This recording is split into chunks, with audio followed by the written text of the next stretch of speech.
Hey, welcome to Viking Preparedness. I am Pastor Joe Fox. Yes, I am shooting this video on the heels of another. But I was talking about constant forward motion, constant self-improvement, constantly improving your position.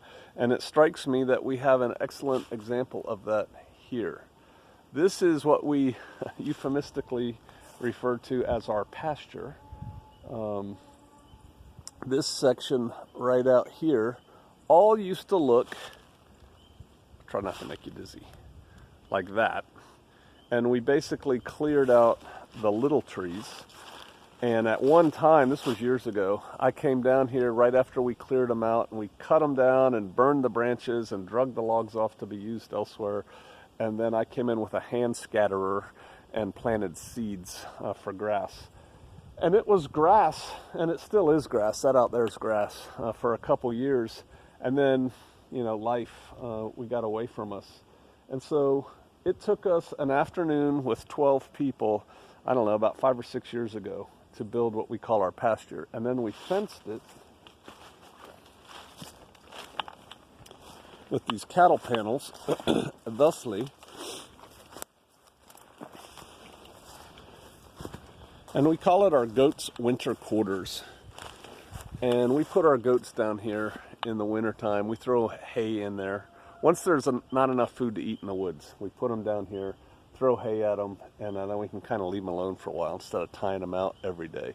Well, we decided, and here's some of the old trees that either knocked down or fell down, and then we tried to leave on purpose some big trees for shade because it gets really hot here in the summertime. So anyway, we decided we wanted to increase our pasture. Eventually we'd like to get to about 20 or 30 acres of pasture.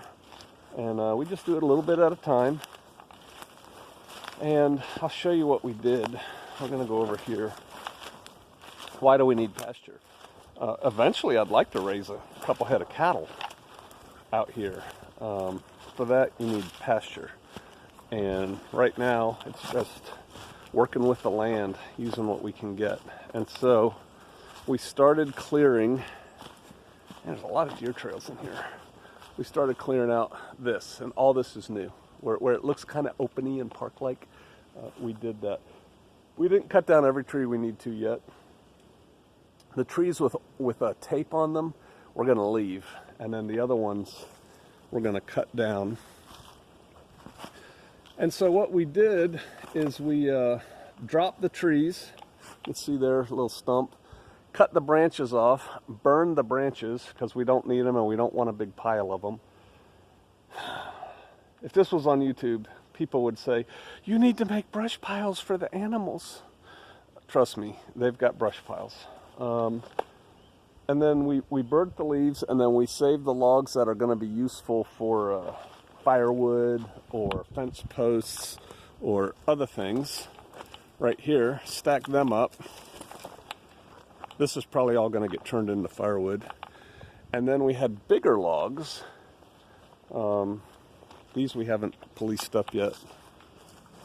We have bigger logs that I'm actually going to use on my sawmill to a degree. And see, you can see out here, we cleared this whole area.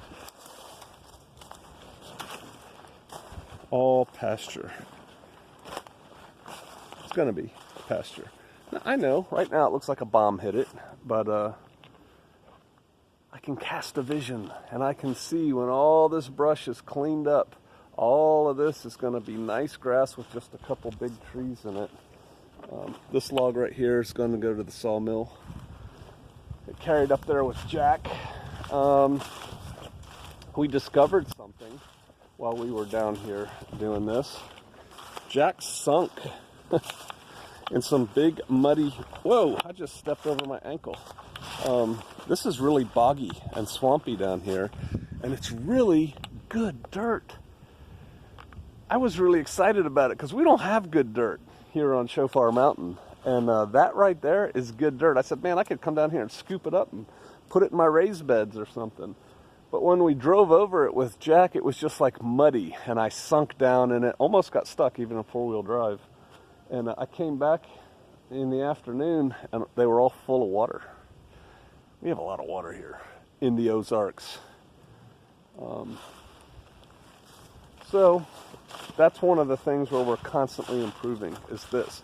Now, people have all these good ideas for things they want me to do or I should do. How much work do you think this is just to clean up what we've already done? And we haven't even chopped down all the trees yet that we're going to chop down in there. There's work to do. We're never bored here. Somebody told Sister Kate, why don't you turn that wood into, because she did a video on it, why don't you turn that wood into something useful? We will, the useful pieces. But the branches, I ain't got time for that right now.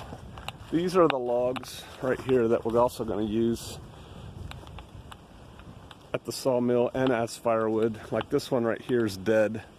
I'm just going to cut that one up into firewood pieces and then split it. But yeah, we're slowly making our mark on the landscape. We're trying to do it responsibly, but we're not. I look at it like I'm a steward of the land, but I'm not a tree hugger. I'll cut down a tree in a second if I need to improve our situation. I've told people before, we don't need to cut down trees for firewood, live trees, but some live trees do come down and they get turned into firewood. But I mean, we have so much standing dead timber that it's just not a thing. Not worried about it. There goes. Man, that is really dark.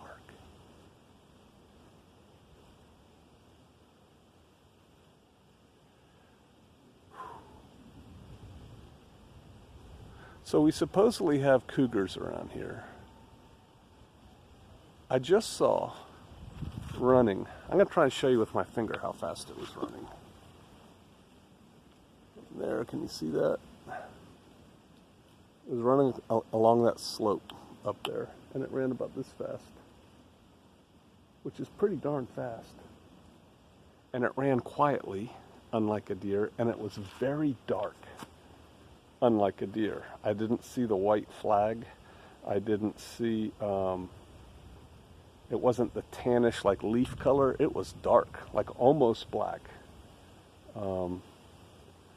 It was long, and that's all the detail I could see. And it was just like, it moved out, man. I think I'm going to walk over there and see if I see some tracks. Don't know what it was.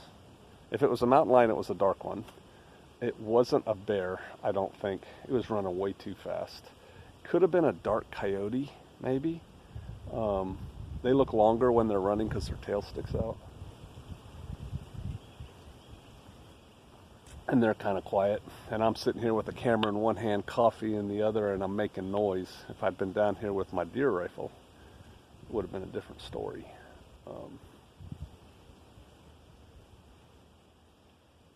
I like living here. All right, hey, think about sustainability. Think about improving your life.